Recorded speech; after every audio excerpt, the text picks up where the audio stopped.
You live in a world of infinite possibility, yet most people walk through life as beggars, pleading with the universe for scraps of happiness, morsels of success, fragments of love, when the kingdom of heaven is within you, when everything you could ever desire already exists in the invisible realm of your consciousness, waiting only for your recognition, your acceptance, your assumption that it is already yours. The great secret that has been hidden from humanity for millennia, the pearl of great price that the mystics spoke of in parables, the philosopher's stone that the alchemists sought, is simply this. You must act as if you already possess what you desire, for in the realm of consciousness, assumption becomes fact, belief becomes reality, and the inner world of imagination shapes and molds the outer world of experience. When you understand this principle, when you grasp its profound implications, when you begin to apply it with the faith of a mustard seed, you will discover that you have been living beneath your privileges, that you have been accepting limitation when abundance was your birthright, that you have been crawling when you were meant to soar. A man once told Dr. Joseph Murphy that he had been trying for years to advance in his company, watching younger colleagues get promoted while he remained stuck in the same position, growing bitter and resentful with each passing year. And Dr. Murphy told him that his very consciousness of being overlooked, his assumption of being unworthy of promotion, his acting as if he would always be passed over, was creating his reality. Dr. Murphy instructed him to begin immediately to act as if he had already received the promotion, to carry himself with the confidence of an executive, to dress for the position he desired rather than the position he held, to speak and think from the consciousness of already being successful, and most importantly, to feel the feeling of gratitude for the promotion before it appeared. The man began to arrive early and stay late, not from desperation, but from the joy of someone who loves their important work to offer solutions rather than complaints, to mentor newer employees as a senior executive would, and within 4 months, not only was he promoted, but he was given a higher position than he had originally sought. Consider for a moment how a wealthy person moves through the world, how they carry themselves with an unconscious assumption of abundance, how they never question whether there will be enough, how they operate from a consciousness of having rather than lacking, and notice how the world responds to their assumption. The difference between prosperity and poverty is not found in bank accounts, for many wealthy people began with nothing. The difference is in consciousness, in the fundamental assumption about who they are and what is available to them. This is not mere positive thinking or wishful fantasy. This is the application of spiritual law as exact as any law of physics, for consciousness is the only reality, and the physical world is merely its shadow, its reflection, its crystallization into form. The mind does not distinguish between what is real and what is vividly imagined, between what you experience in the physical world and what you experience in the theater of your imagination. And this is why athletes who mentally rehearse their performance show the same muscle activation patterns as when they physically perform, why your mouth waters when you imagine biting into a lemon, why your heart races when you recall a frightening experience. Your subconscious mind, which is the creative power within you, the bridge between your individual consciousness and the universal consciousness, accepts as true whatever you consistently assume to be true, whatever you repeatedly imagine with feeling, whatever you act upon as if it were already fact. This is the secret behind every miracle, every answered prayer, every sudden reversal of fortune. For when you change your assumption, when you shift your state of consciousness, when you begin to act from the end as if your desire were already fulfilled, you set in motion forces beyond your comprehension. You activate laws that work with mathematical precision. You become a magnet, drawing to yourself the people, circumstances, and events that correspond to your new state of being. A woman told Dr. Joseph Murphy that she had been struggling financially for years, working 2 jobs, yet barely making ends meet, always anxious about money, always focused on lack, And Dr. Murphy asked her to begin acting as if she were already prosperous, to window shop as if she could afford anything she desired, to give thanks for her wealth before sleeping, to carry herself with the dignity and ease of someone who never worries about money.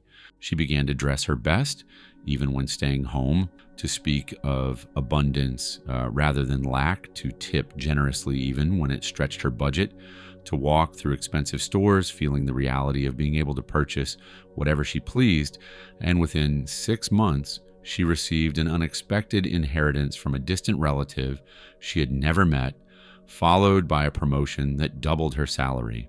The inheritance and promotion did not come because she performed magical rituals. They came because she transformed her consciousness from poverty to prosperity, because she assumed the feeling of wealth, because she acted as if she were already wealthy, and the universe rearranged itself to match her new assumption. Think of yourself as an actor who has been given a role to play, and that role is the person you wish to become, the person who already has what you desire, the person who lives in the reality you seek to experience. The ancient wisdom tells us that faith is the substance of things hoped for, the evidence of things not seen. And what is faith but the ability to act as if something is already true before it appears to be true, to walk by faith and not by sight, to call things that are not as though they were. When you act as if you are already successful, you are exercising faith. When you act as if you are already healthy, you are demonstrating faith. When you act as if you are already loved, you are practicing faith. And faith, when it is real faith and not mere hope or wish, always produces results, always manifests in form, always bridges the gap between the invisible and the visible. The law of assumption states that whatever you assume to be true, whatever you believe with feeling, whatever you accept as fact in your consciousness, must externalize itself in your world, must become your experience, must manifest as your reality. For consciousness is the only cause, and the physical world is only effect. When you understand this law, when you truly grasp that you are not a victim of circumstances, but a creator of circumstances, when you realize that your assumptions are the architects of your fate, you will cease to struggle against conditions. You will stop trying to manipulate the external world through force and effort, and instead you will go straight to the cause, straight to consciousness, straight to the assumption, and change it at its root. A businessman told Dr. Joseph Murphy that he had been struggling to save his company from bankruptcy, working 18-hour days, cutting costs, desperately seeking investors, yet nothing seemed to work. And Dr. Murphy told him to stop fighting the shadow and instead change the substance, to assume his business was already thriving, to act as if success were already achieved, to feel the relief and joy of a prosperous enterprise before any evidence appeared. The businessman began each morning by giving thanks for his successful company, visualizing busy offices and satisfied customers, feeling the pride of achievement, acting with the confidence of someone whose business is flourishing, making decisions from abundance rather than lack, speaking of opportunities rather than problems. And within 90 days, a former competitor approached him with a merger proposal that not only saved his company but made it more profitable than ever. You see, when you act as if something is already yours, you are not playing make-believe like a child. You are not engaging in fantasy or delusion. You are recognizing that in the realm of consciousness, all things already exist. All possibilities are already real.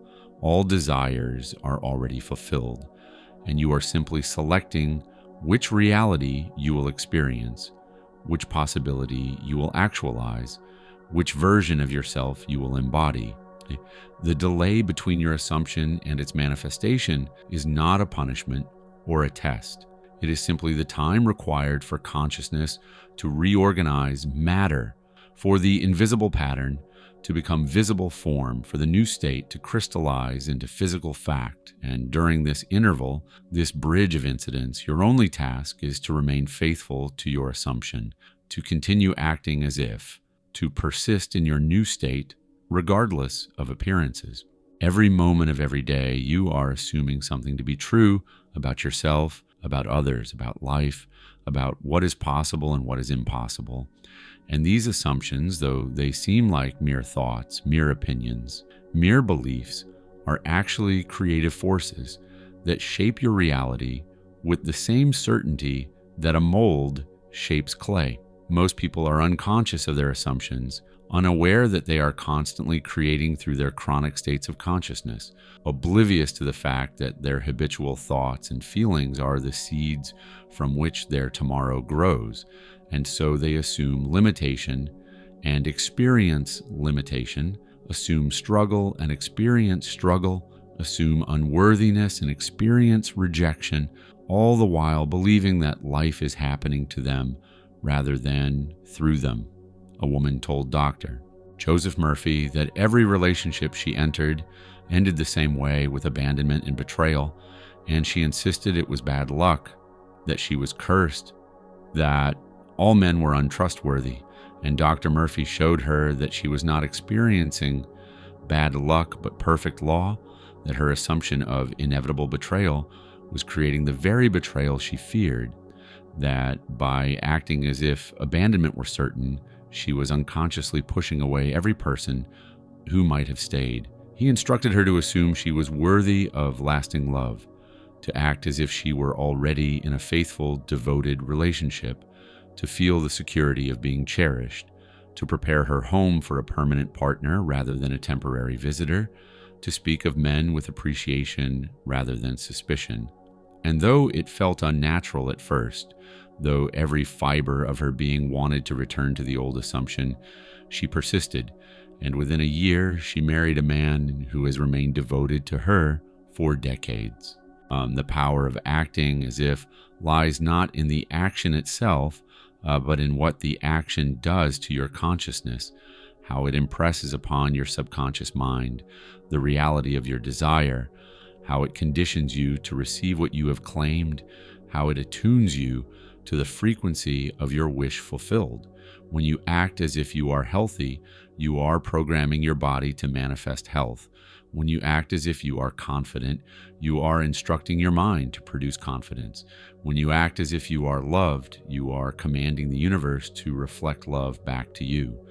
For the universe can only give you what you have already accepted as true in consciousness. The reason most people fail to manifest their desires is not because their desires are too grand, or because the universe is withholding from them, or because they are unworthy. They fail because they attempt to serve two masters, because they affirm one thing and assume another, because they pray for abundance while acting from lack, because they speak words of faith while living in fear, because they imagine their desire for a few minutes each day and then spend the remaining hours assuming its absence. You cannot plant seeds of prosperity and then dig them up with thoughts of poverty. You cannot affirm perfect health and then act as if disease is your master. You cannot claim divine love and then behave as if you are unloved and unlovable. A salesman told Dr. Joseph Murphy that despite using affirmations and visualization techniques, his sales remained mediocre, and when Dr. Murphy observed him in action, he noticed that the man approached each customer with the assumption of rejection, that his body language conveyed expectation of failure, that he acted as if each sale would be difficult, and though his words were positive, his assumption was negative. Dr. Murphy told him to assume every customer was eager to buy, to approach each person as if the sale were already made, to feel the satisfaction of success before entering each meeting, to carry himself with the quiet confidence of the company's top performer, and the transformation was remarkable. Within 1 month, his sales increased by 300%, not because he learned new techniques or worked harder, but because he changed his fundamental assumption, because he began to act as if success were natural to him.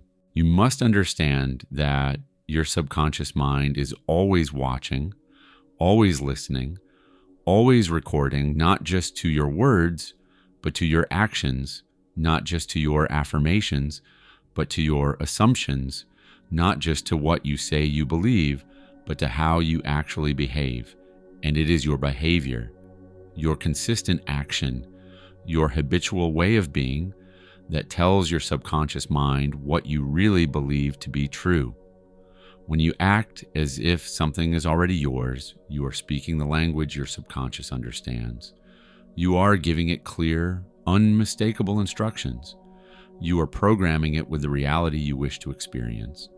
The principle of acting as if is found in every scripture, in every sacred text, in every mystical tradition, though it may be clothed in different words, expressed through different symbols, explained through different parables, for this is the method by which all creation occurs, the process through which the invisible becomes visible, the means by which consciousness expresses itself in form. When Jesus said, "Therefore I say unto you, what things soever ye desire, when ye pray, believe that ye receive them and ye shall have them," he was instructing you to act as if your prayer is already answered. When he said, "Ask and it shall be given you," he was telling you to ask from the consciousness of already having received. When he demonstrated multiplication of loaves and fishes, he gave thanks for the abundance before it appeared, acting as if the multitude was already fed. A teacher told Dr. Joseph Murphy that she desperately wanted to write a book, but couldn't find time, couldn't find a publisher, couldn't find the confidence, and had been saying for 10 years that someday she would write it. And Dr. Murphy told her that someday is not a day of the week, that she must act as if she were already an author, not someone who might become an author in some distant future. She began to introduce herself as a writer, to set aside time each morning as a published author would, to create a workspace worthy of a professional author, to join writers' organizations to speak of her readers rather than potential readers, to give thanks for the successful publication of her book. And though she had no contract, no agent, no guarantee, she acted as if the book were already a reality. And within 18 months, not only was her book published, but it became a bestseller that changed thousands of lives. The universe responds not to your needs, but to your consciousness, not to your desperation, but to your assumption, not to your begging, but to your knowing.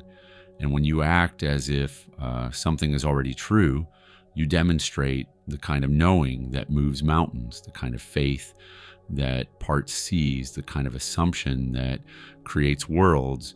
You must understand that acting as if is not about forcing yourself to feel happy when you are sad or pretending to be wealthy when your bank account is empty, or denying the facts that appear before your physical eyes.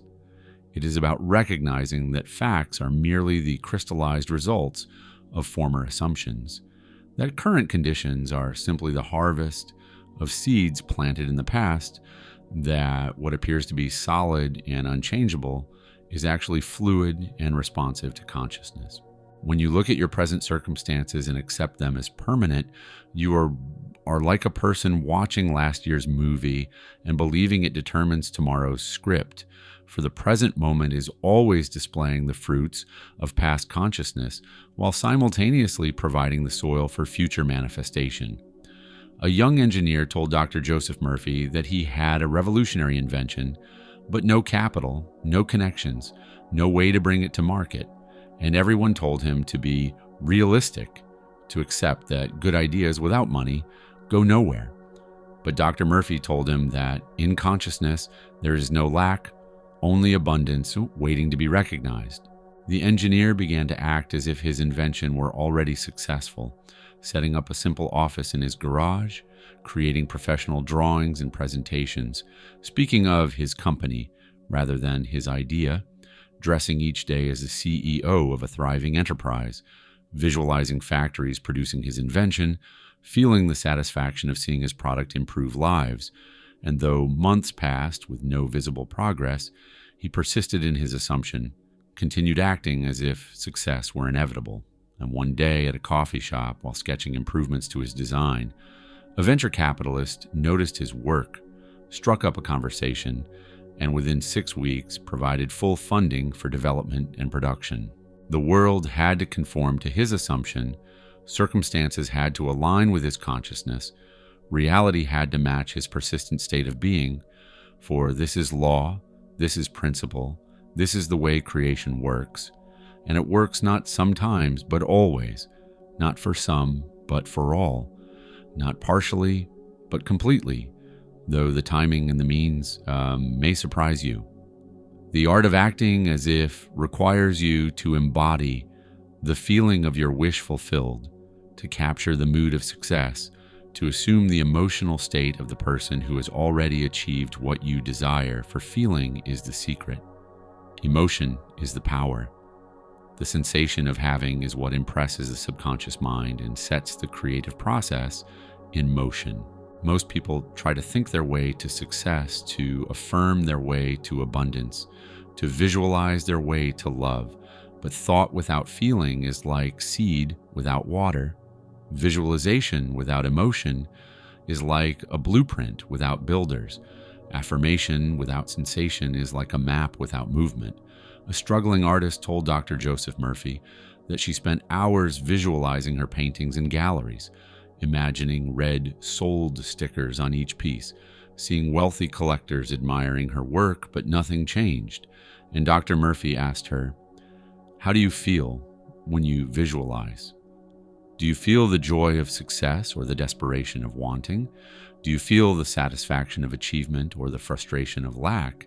She admitted she felt anxious, desperate, frustrated, and Dr. Murphy explained that she was not acting as if success were hers, but as if it were eluding her, not assuming the state of a successful artist, but of a struggling one who desperately hopes for success.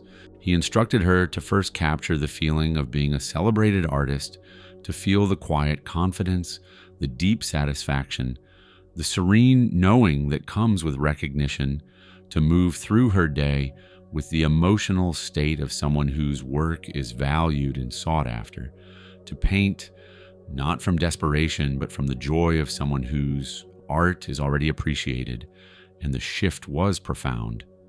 She began to receive commissions, gallery invitations, and within 2 years, a major museum acquired one of her pieces. You see, the universe responds not to your pictures, but to your feelings, not to your words, but to your vibration, not to what you visualize, but to what you sense to be true.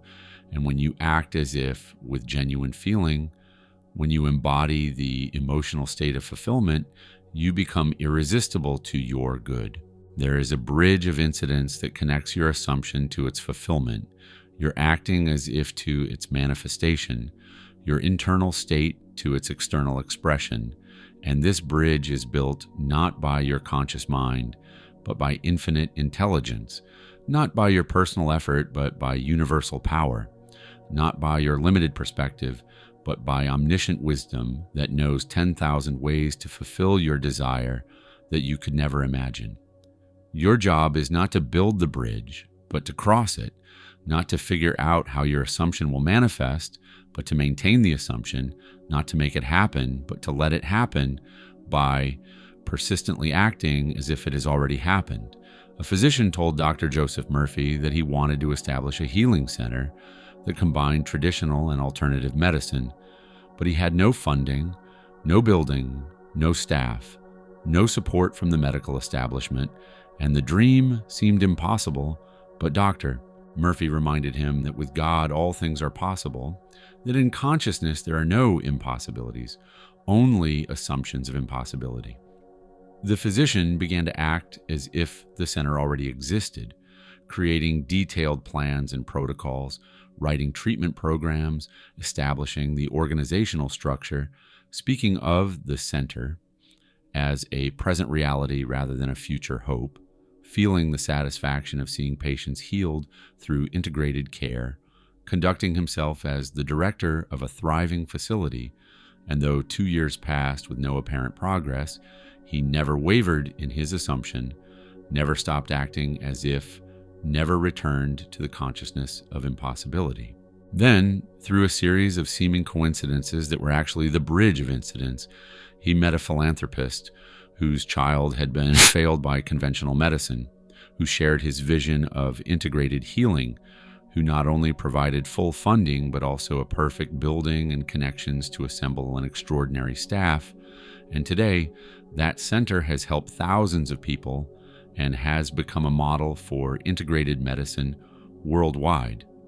The bridge appeared not because he forced it, but because he maintained his assumption, because he acted as if, because he held fast to the feeling of the wish fulfilled. The greatest enemy of acting as if is the appearance of contrary evidence, the persistence of unwanted conditions, the seeming denial of your assumption by the physical world. For when you begin to act as if you are healthy and symptoms persist, when you act as if you are prosperous and bills continue to arrive, when you act as if you are loved and solitude remains, the temptation is to abandon your assumption, to declare the law doesn't work, to return to the old state of consciousness that created the very conditions you seek to change. But you must remember that the physical world is always showing you the past, always displaying the effects of former causes, always reflecting previous assumptions. And there is always a lag between the change in consciousness and the change in conditions, between the new assumption and its visible manifestation, between acting as if and becoming in fact. A woman told Dr. Joseph Murphy that she had been acting as if she were healthy for months, yet her condition seemed to worsen, and she was ready to give up, to accept the medical verdict as final. But Dr. Murphy told her that a seed doesn't become a tree the moment it's planted, that there is a period of germination invisible to the eye, that the darkest hour is just before dawn. He encouraged her to persist in acting as if she were healthy, to maintain the feeling of vitality, to give thanks for her perfect body, to move and speak and think from the assumption of radiant health, regardless of appearances. And she did, though every medical test contradicted her assumption, though well-meaning friends urged her to face reality, though her own senses testified against her. She continued to act as if she were the healthiest person alive, to feel the feeling of strength and vigor, to assume complete restoration, and then, one day, seemingly suddenly but actually inevitably, the symptoms began to fade, the test results improved, and within 6 months, her doctors, unable to explain the transformation, used the word miraculous, though she knew it was not a miracle, but law, not chance, but consciousness, not exception, but principle. This is the final secret of acting as if: persistence in the assumption, regardless of appearances, faithfulness to the new state, despite contradictory evidence, continuance in the feeling of the wish fulfilled, even when the senses deny it. For those who persist shall receive. Those who endure shall overcome. Those who act as if with unwavering faith shall see their assumption hardened into fact. The mechanics of consciousness are precise and mathematical, operating with the same reliability as the law of gravity or the principles of electricity. And just as you would not doubt that a dropped stone will fall or that a properly connected circuit will conduct power, you must not doubt that your sustained assumption will manifest, that your persistent acting as if will produce corresponding results, that your maintained state of consciousness will externalize itself in your world. The confusion arises when people treat consciousness as something vague and mystical rather than scientific and lawful, when they approach mental laws with skepticism while accepting physical laws without question, when they demand immediate proof from consciousness while patiently waiting for seeds to grow in soil. A factory owner told Dr. Joseph Murphy that his business was failing, orders were declining, workers were demoralized, competitors were taking his customers, and bankruptcy seemed inevitable. But instead of focusing on these appearances, Dr. Murphy instructed him to act as if his factory were thriving, to walk through the plant seeing busy production lines, to feel the satisfaction of meeting huge orders, to conduct himself as the head of the industry's most successful operation. If the owner began arriving each morning with the energy of someone whose business is booming, speaking to workers about upcoming expansions rather than potential layoffs, planning for growth rather than decline, making decisions from abundance rather than scarcity, feeling gratitude for success rather than fear of failure. And though the books still showed red, though orders remained slow, though logic dictated conserving resources, he invested in new equipment, improved working conditions, acted as if prosperity were already established, and within 1 year, a government contract worth millions arrived unexpectedly, transforming his dying business into an industry leader. The principle never fails, though your faith might waver. The law never breaks, though your application might be inconsistent. The truth never changes, though your understanding might be partial, for consciousness is the only cause, assumption is the only creator, and acting as if is the method by which the invisible becomes visible, the imagined becomes real, the assumed becomes actual. Every master teacher throughout history has understood and taught this principle, though they may have expressed it in different ways, clothed it in different metaphors, explained it through different stories. For truth is one though, paths are many. Principle is unchanging. Though applications are varied, law is constant, though interpretations differ. When Buddha spoke of right thinking leading to right action and right results, he was describing the law of assumption. When Muhammad taught that God is closer than your jugular vein, he was revealing that the creative power is within your own consciousness. When Krishna instructed Arjuna to act without attachment to results, he was teaching the art of acting as if the outcome is already assured. A musician told Dr. Joseph Murphy that despite years of practice and genuine talent, he could not break through to success, could not get recording contracts, could not fill concert halls, and felt cursed to remain an unknown. But Dr. Murphy showed him that he was not cursed, but self-limited, not denied by the world, but by his own consciousness, not rejected by others, but by his own assumption of rejection. The musician was told to act as if he were already a celebrated performer, to practice not as someone hoping for recognition, but as someone preparing for scheduled concerts, to dress as a successful artist, to carry himself with the dignity of achievement, to feel the joy of appreciation before any audience appeared, to sign autographs for imaginary fans until real fans appeared. And though his friends thought he had lost touch with reality, though his family worried about his delusions, he persisted in acting as if success were already his. And within 18 months, a video of him performing went viral, leading to sold-out concerts, recording contracts, and international recognition. The world had no choice but to conform to his assumption, for consciousness is the only reality. And when you change your consciousness, you change your world. When you assume a new state, you create a new fate. When you act as if something is true, you make it true through the creative power of sustained assumption.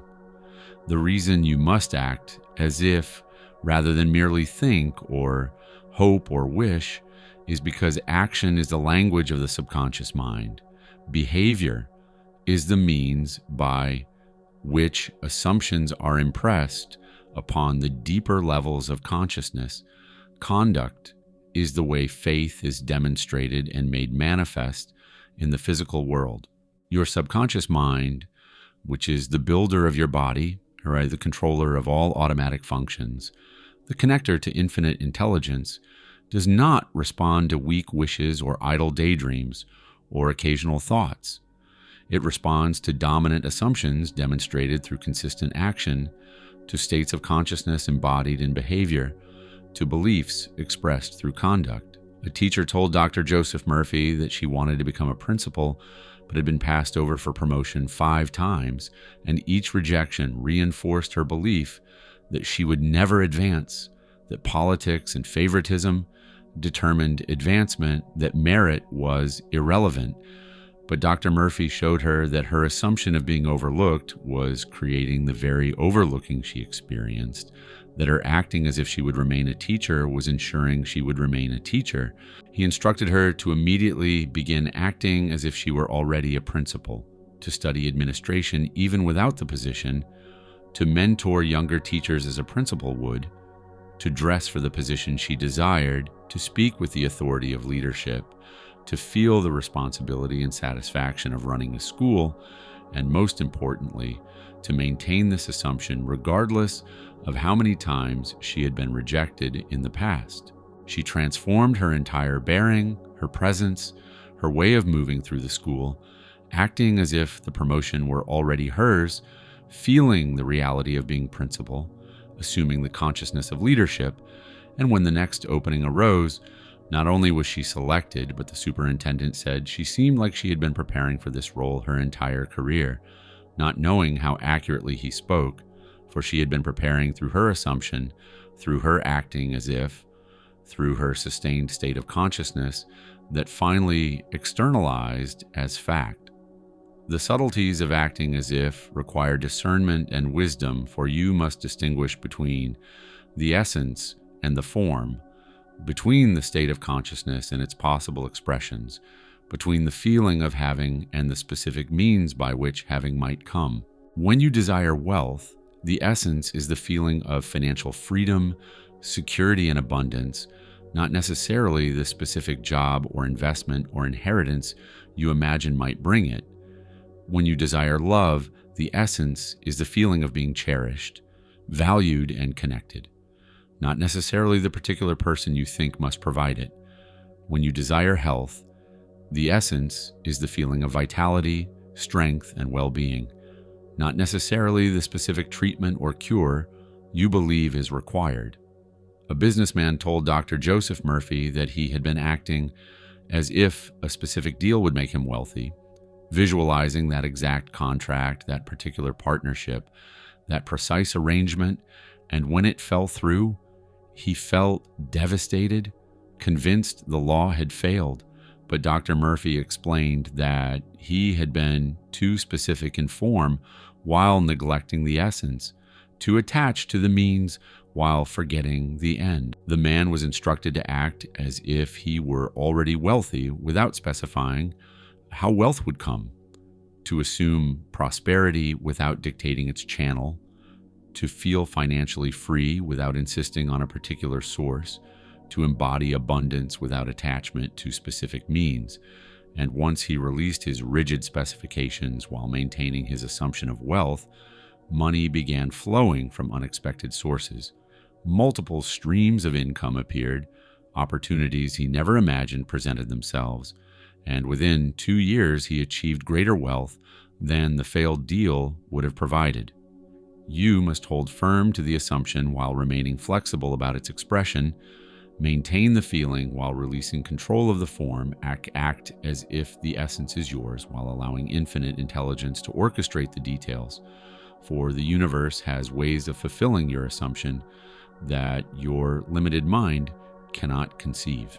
The daily practice of acting as if requires vigilance and discipline, for you must guard your mental diet as carefully as your physical diet, monitor your assumptions as closely as your bank account, observe your states of consciousness as attentively as your physical health. For every moment you are assuming something. Every hour you are acting as if something is true. Every day you are reinforcing some state of consciousness that must eventually externalize in your experience.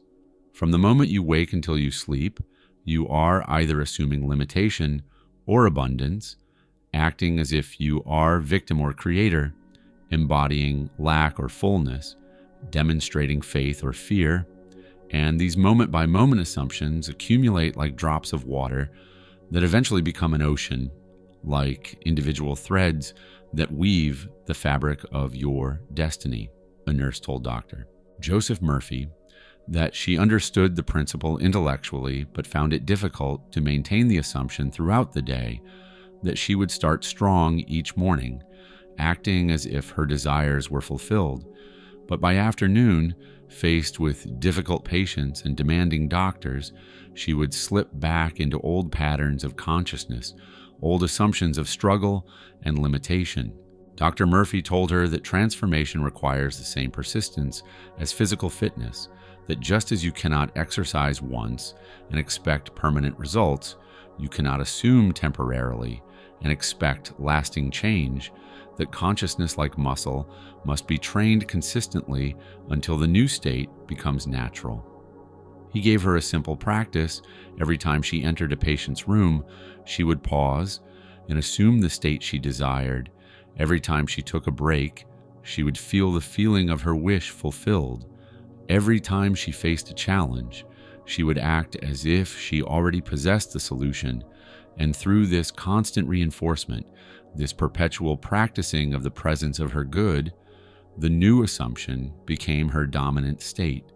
And within months, she was promoted to head nurse, and later became a hospital administrator, not through struggle or manipulation, but through the simple practice of consistently acting as if her desires were already fulfilled. The transformation of identity is the deepest level of acting as if, for you must not merely act as if you have something, but as if you are someone, not just pretend to possess, but actually become, not simply perform actions, but embody a new nature. For your conception of yourself is the foundation from which all assumptions spring, the root from which all manifestations grow, the seed from which your entire world blossoms. Most people try to change their circumstances while maintaining the same self-concept, attempt to have different experiences while being the same person, seek new results while preserving old identities, not realizing that you cannot put new wine in old bottles. You cannot build castles on foundations of sand. You cannot harvest grapes from thorn bushes. A salesman told Dr. Joseph Murphy that no matter how hard he worked, how many calls he made, how perfectly he pitched his product, he remained among the lowest performers in his company. And Dr. Murphy asked him, "Who do you conceive yourself to be? Do you see yourself as a top performer or as someone struggling to survive? Do you identify as successful or as trying to become successful?" The man admitted he saw himself as naturally unlucky, as someone who had to work twice as hard for half the results. As a person, things didn't come easily to, and Dr. Joseph Murphy explained that until he changed this fundamental assumption about himself, no amount of effort would produce lasting success. The salesman began to assume a new identity, to act as if he were naturally successful, to embody the consciousness of someone to whom success comes easily, to move through the world as a top performer would move, to think and feel and speak from the state of being rather than becoming, and the transformation was remarkable. Within 6 months, he was the company's leading salesman, not because he learned new techniques, but because he became a new person, not because he tried harder, but because he assumed a different identity, not because he did different things, but because he was different in consciousness. You must die to the old self to be born into the new, must release the former identity to assume the greater, must let go of who you were to become who you are meant to be. The challenge of acting as if in relationships requires a special depth of understanding that goes to the very heart of how consciousness operates between human beings. This domain presents unique complexities because you cannot force another person to conform to your assumption about them, cannot manipulate someone into playing the role you have assigned them in your mind, cannot coerce another consciousness to match your desires, no matter how pure your intentions or how desperately you long for change. Each person operates from their own center of consciousness, their own assumptions about themselves and the world, their own deep-seated beliefs about what is possible and what they deserve. Yet within this apparent limitation lies a profound opportunity.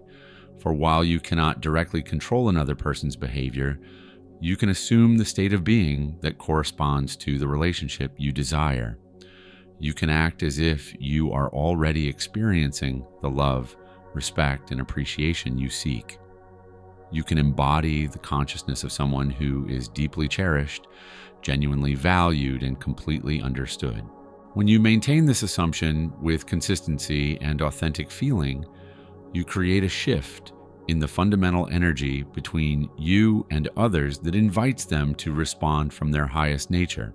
The mistake that most people make in troubled relationships is attempting to change the other person rather than transforming their own consciousness. They focus their energy on trying to force specific individuals to behave differently, using every tool at their disposal, from gentle persuasion to desperate manipulation. They seek to control external behavior through arguments, ultimatums, emotional pressure, and various forms of coercion, never realizing that such efforts actually reinforce the very dynamics they seek to change. This approach is like trying to improve your reflection by polishing the mirror while making faces at it. This transformative principle was beautifully demonstrated when a woman approached Dr. Joseph Murphy with a heartbreaking story that had become all too familiar in her life. Her husband, once loving and attentive, had grown increasingly cold and distant over the years. Their conversations had dwindled to mere logistics about household management and schedules. He barely spoke to her beyond practical necessities, showed no physical affection or emotional warmth, and treated her more like a roommate or business partner than the wife he had once cherished. The passion and intimacy that had once defined their relationship seemed to have evaporated completely, leaving behind a hollow shell of coexistence. In her desperation to reclaim what they had lost, she had tried every conventional approach she could imagine. They had attended marriage counseling sessions that seemed to create more tension than resolution. She had issued ultimatums that only pushed him further away. She had alternated between pleading with him to remember their love and threatening to leave if things didn't change. She had analyzed their relationship endlessly, trying to identify the precise moment when things had gone wrong and what they could do to fix it. None of these efforts had produced any meaningful change. If anything, they seemed to entrench him more deeply in his emotional withdrawal. Dr. Murphy's guidance represented a complete reversal of her approach. Instead of continuing to focus on changing her husband's behavior, he instructed her to change her own consciousness. Rather than trying to force him to be more loving, she was to act as if she were already in the loving marriage she desired. Instead of waiting for him to treat her like a cherished wife, she was to behave as a cherished wife would naturally behave. She was to feel the feeling of being adored, to assume the state of someone in a passionate, fulfilling relationship, regardless of his current behavior or apparent indifference. This practice required tremendous courage and faith, for it meant acting lovingly towards someone who seemed to have no interest in reciprocating. She began dressing beautifully each evening, not to impress him or manipulate his response, but because a cherished wife would naturally want to look her best. She prepared special meals with genuine joy rather than resentment, infusing her cooking with the love and care that flows naturally from someone who feels deeply appreciated. She spoke to him with warmth and affection, regardless of his response, choosing her words from the consciousness of someone who is loved rather than from the wounded place of someone who feels rejected. Each night she went to bed feeling genuinely grateful for her wonderful marriage, acting as if she were the most loved woman in the world. At first, this felt strange and even artificial, like playing a role in a drama where the other actor had forgotten his lines. The contrast between her loving behavior and his continued indifference created an internal tension that challenged her commitment to this new approach.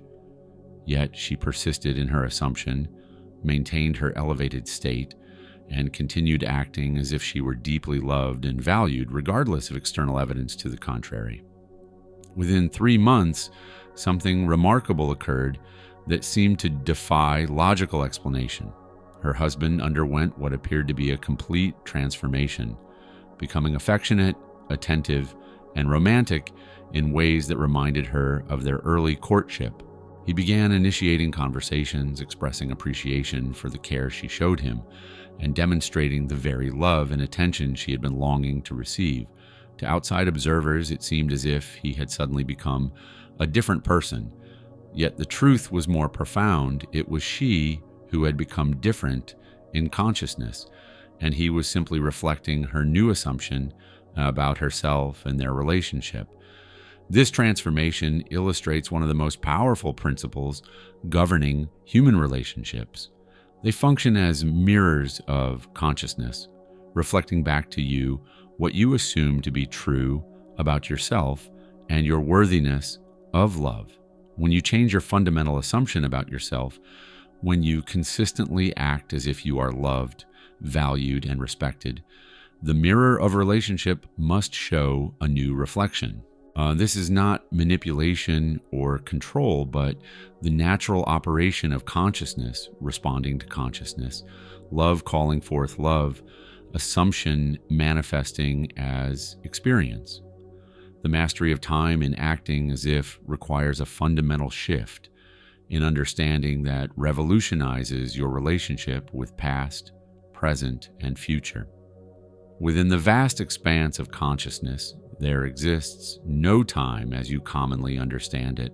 The linear progression that appears to govern physical experience is merely an illusion of perception, a convenient fiction that helps navigate three-dimensional reality, but obscures the deeper truth of existence.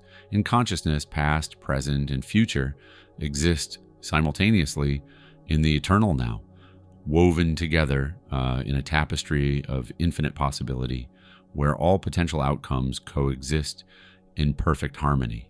When you truly grasp this principle, you realize that what you assume to be true in this present moment ripples through all moments, extending backward into what you call the past and forward into what you perceive as the future. This is not metaphorical poetry, but literal truth. Consciousness operates outside the constraints of sequential time, functioning instead in the realm of eternal simultaneity, where all possibilities exist as completed realities waiting for your recognition and selection. When you act as if something is already accomplished, you are not engaging in deception about the future or denial of present circumstances. Instead, you are performing one of the most sophisticated acts possible to consciousness, selecting from the infinite array of possibilities that already exist in their completed form, choosing from among the countless realities that await your recognition, aligning yourself with accomplishments that are already finished in the realm of pure consciousness. This selection process transcends time because consciousness itself transcends time, operating Shadashin from a perspective where all potential outcomes exist simultaneously as completed facts rather than future possibilities. In her desperation to reclaim what they had lost, she had tried every conventional approach she could imagine. They had attended marriage counseling sessions that seemed to create more tension than resolution. She had issued ultimatums that only pushed him further away. She had alternated between pleading with him to remember their love and threatening to leave if things didn't change. She had analyzed their relationship endlessly, trying to identify the precise moment when things had gone wrong and what they could do to fix it. None of these efforts had produced any meaningful change. If anything, they seemed to entrench him more deeply in his emotional withdrawal. Dr. Murphy's guidance represented a complete reversal of her approach. Instead of continuing to focus on changing her husband's behavior, he instructed her to change her own consciousness. Rather than trying to force him to be more loving, she was to act as if she were already in the loving marriage she desired. Instead of waiting for him to treat her like a cherished wife, she was to behave as a cherished wife would naturally behave. She was to feel the feeling of being adored, to assume the state of someone in a passionate, fulfilling relationship, regardless of his current behavior or apparent indifference. This practice required tremendous courage and faith, for it meant acting lovingly toward someone who seemed to have no interest in reciprocating. She began dressing beautifully each evening, not to impress him or manipulate his response, but because a cherished wife would naturally want to look her best. She prepared special meals with genuine joy rather than resentment, infusing her cooking with the love and care that flows naturally from someone who feels deeply appreciated. She spoke to him with warmth and affection, regardless of his response, choosing her words from the consciousness of someone who is loved rather than from the wounded place of someone who feels rejected. Each night, she went to bed feeling genuinely grateful for her wonderful marriage, acting as if she were the most loved woman in the world. At first, this felt strange and even artificial, like playing a role in a drama where the other actor had forgotten his lines. The contrast between her loving behavior and his continued indifference created an internal tension that challenged her commitment to this new approach. Yet she persisted in her assumption, maintained her elevated state, and continued acting as if she were deeply loved and valued, regardless of external evidence to the contrary. Within 3 months, something remarkable occurred that seemed to defy logical explanation. Her husband underwent what appeared to be a complete transformation, becoming affectionate, attentive, and romantic in ways that reminded her of their early courtship. He began initiating conversations, expressing appreciation for the care she showed him, and demonstrating the very love and attention she had been longing to receive. To outside observers, it seemed as if he had suddenly become a different person.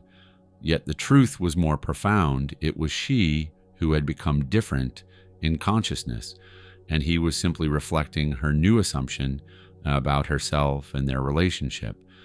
This transformation illustrates one of the most powerful principles governing human relationships. They function as mirrors of consciousness, reflecting back to you what you assume to be true about yourself and your worthiness of love. When you change your fundamental assumption about yourself, when you consistently act as if you are loved, valued, and respected, the mirror of relationship must show a new reflection. This is not manipulation or control, but the natural operation of consciousness responding to consciousness, love calling forth love, assumption manifesting as experience. The mastery of time in acting as if requires a fundamental shift in understanding that revolutionizes your relationship with past, present, and future. Within the vast expanse of consciousness, there exists no time as you commonly understand it. The linear progression that appears to govern physical experience is merely an illusion of perception, a convenient fiction that helps navigate three-dimensional reality, but obscures the deeper truth of existence. In consciousness, past, present, and future exist simultaneously in the eternal now, woven together in a tapestry of infinite possibility where all potential outcomes coexist in perfect harmony. When you truly grasp this principle, you realize that what you assume to be true in this present moment ripples through all moments, extending backward into what you call the past and forward into what you perceive as the future. This is not metaphorical poetry, but literal truth.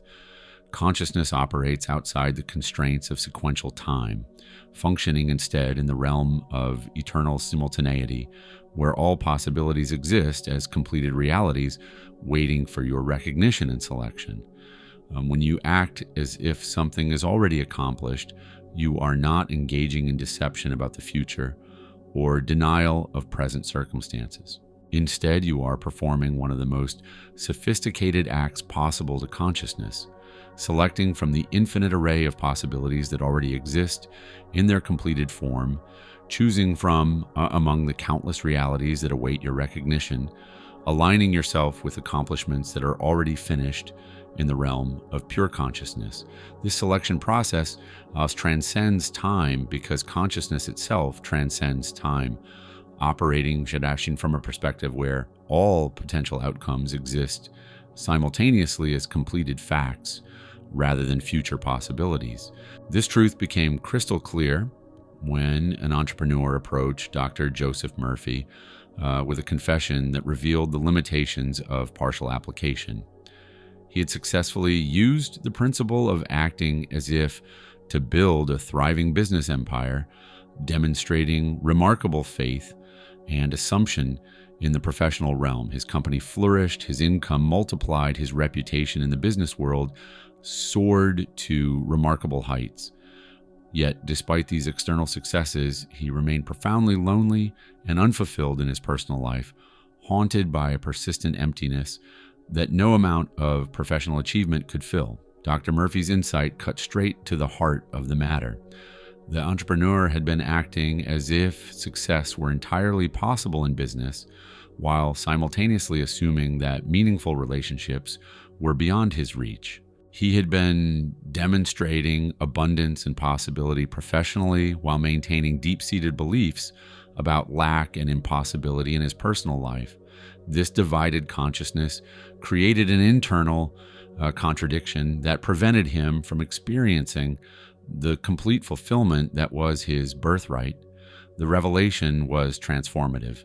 The entrepreneur began to apply the same unwavering principle that had built his business empire to the construction of his personal life.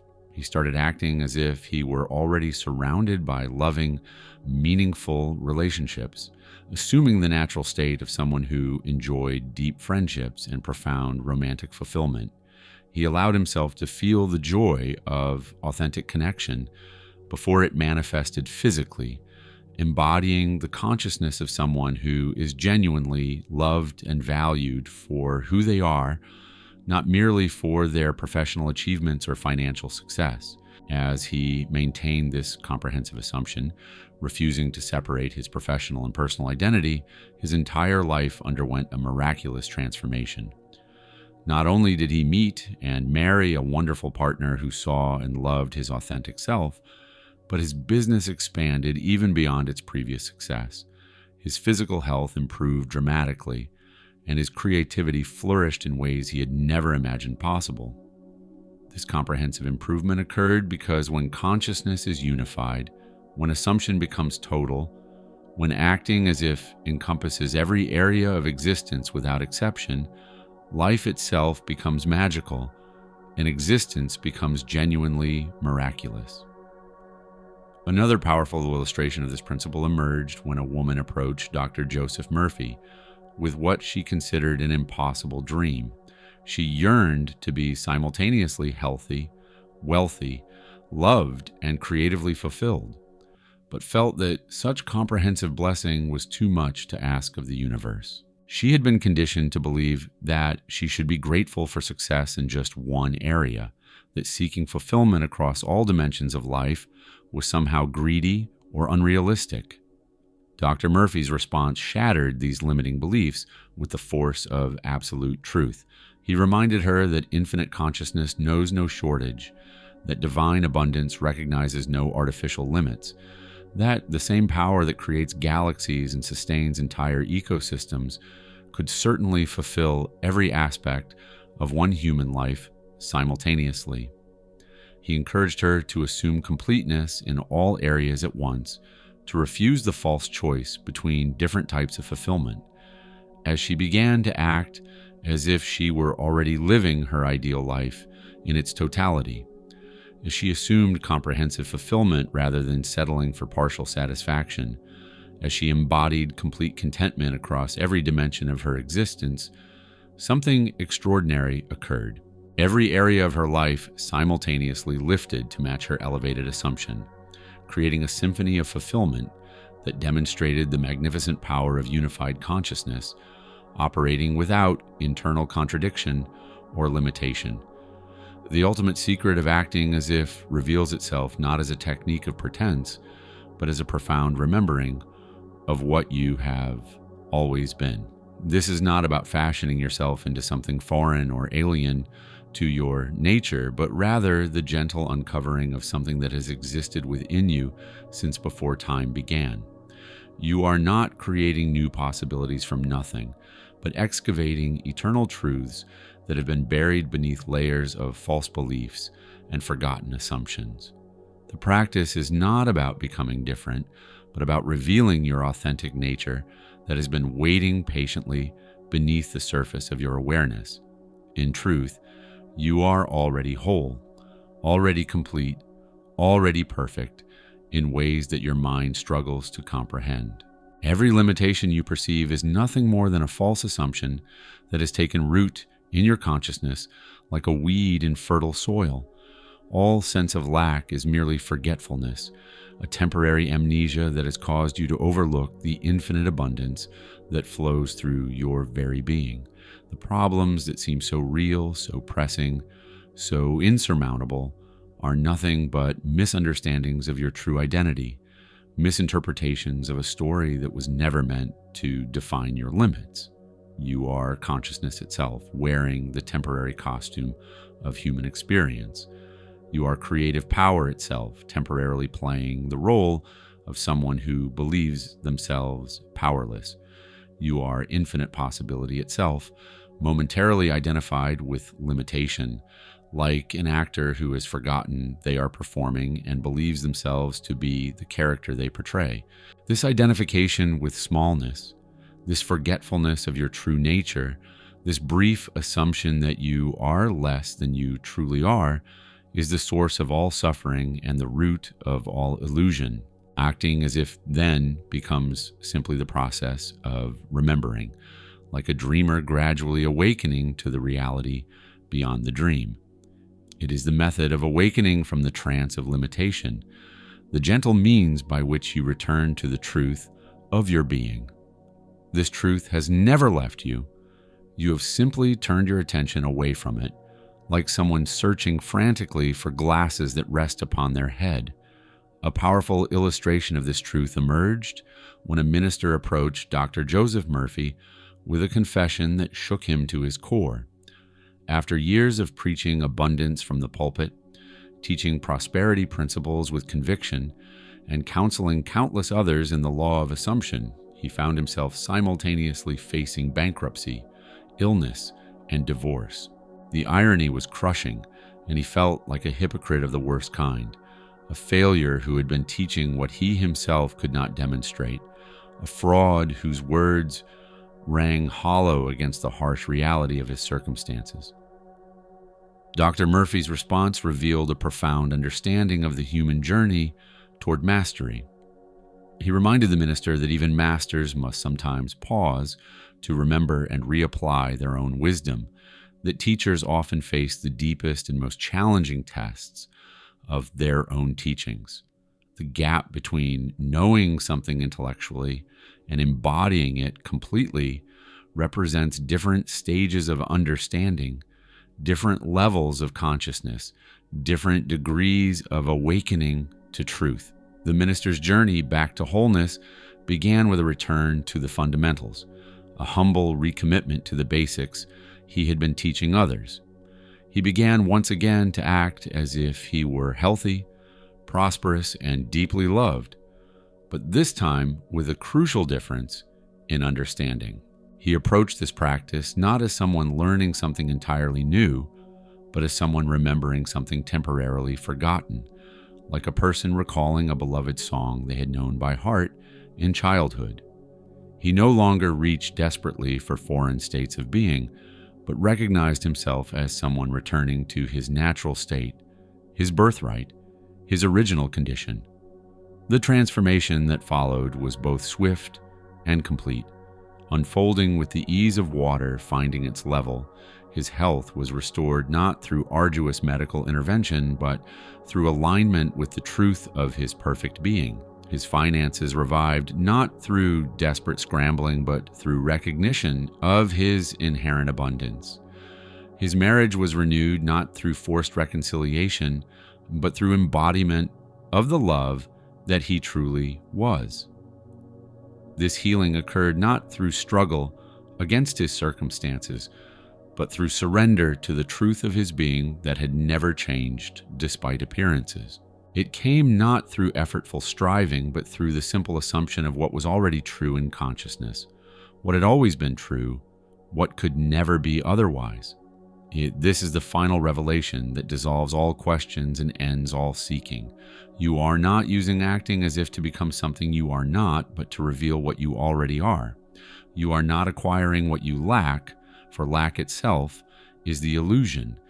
You are not achieving some distant foreign state, but embodying your most natural state, the state from which you have never truly departed. You are already everything you seek to become, and acting as if is simply the recognition, the acceptance, the full embodiment of this eternal truth, this infinite reality, this divine fact that you are consciousness itself, experiencing itself, expressing itself, and knowing itself through the magnificent practice of assumption.